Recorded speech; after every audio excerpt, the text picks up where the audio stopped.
dal leen ak jàmm ci AGT News chaîne bi leen di jox xibaar yi wér te wóor abonné leen ngir dara bañ leen a raw.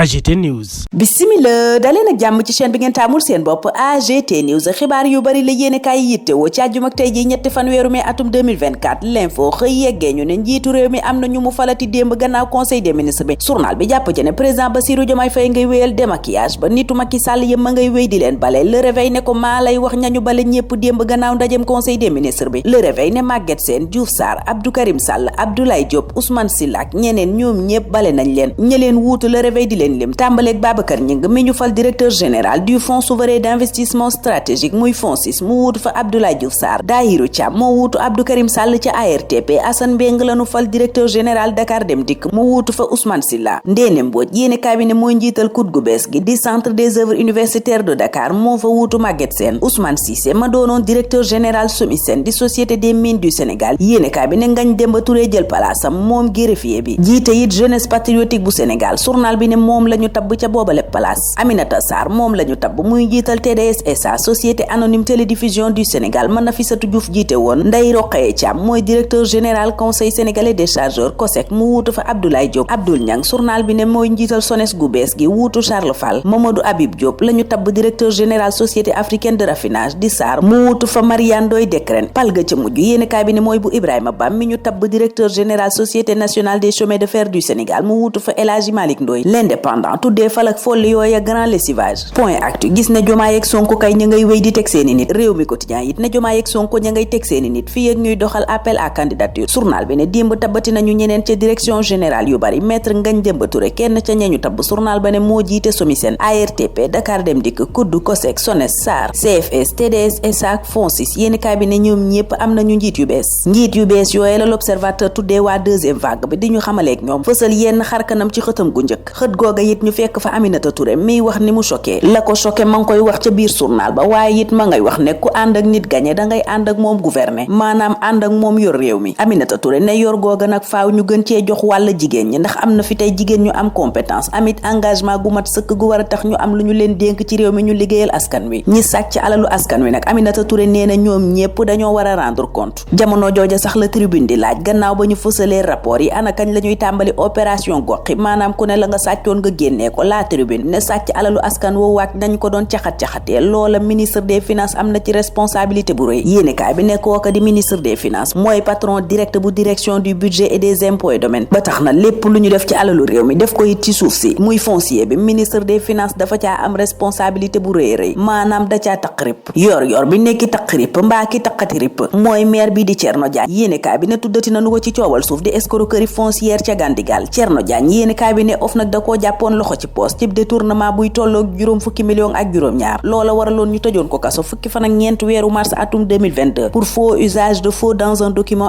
administratif ak escroquerie foncière di njuuj njaaj ci wàllu suuf gu tolloon ci juróom benn fukki millions ak juróom yéenekaay bi ne moom maire Thierno Diagne itam fondation Sonatel toppee woon na ko ab escroquerie di tëgg wëndeel gu toll ci benn milliard bu teg juróom-ñaar téeméeri millions direct news ne yoo yaak yeneen moo waral président Bassirou Diomaye Faye songu coowal suuf seeg njuuj njaaj ji ci am yéenekaay bi ne gannaaw demam Thiès gi président Bassirou Diomaye Faye it ña ngay sàkku ca moom mu doxantu ba ca booru muru aéroport Léopold Sédar Senghor ànd ca ak ex directeur des domaines ba di Modou Gueye bu boobaa journal bi ne dana gis lum foogutoon source a jamono jooja ne président Bassirou Diomaye Faye kay fam war a dem mooy Kédougou yéenekaay bi ne bu ñu bëggee gis délinquance financière dëgg maanaam càcc gu mag a mag nañu tëj rapport Cour des comptes yi tëj lépp te dem Kédougou yéenekaay bi ne ca Kédougou googa luy tolloog fukki million ak juróom moom la ñu jagleel njëndum rafraîchissement maanaam tooyal pot ya te ñañ ko doon jëndal yéenekaay bi ne kenn xamul ñu mu ay fantôme la nu gisuñu leen dégguñu leen GIE Jamakafo yéenekaay ba ne lépp luy marché ca Kédougou daanaka moo ca teg loxo gouvernance ba préfecture ba commissariat police ba ak ña bokk ca conseil municipal ba yéenekaay bi ne ñoom ñépp dañuy jot denrée alimentaire maanaam ay dund yoo xam ne dañu koo jagleeloon ña néew doole yéenekaay bi ne lu ëpp ñaar téeméeri million ak juróom benn fukk ak juróom ñaar jagleel nañu ko njëndum carburant diggante 2015 ak 2018 ngir juróomi woto kepp te njëndum carburant googa journal ba ne teg na ñetti millions yoo xam ni kenn comptabilisé wu ko ci compte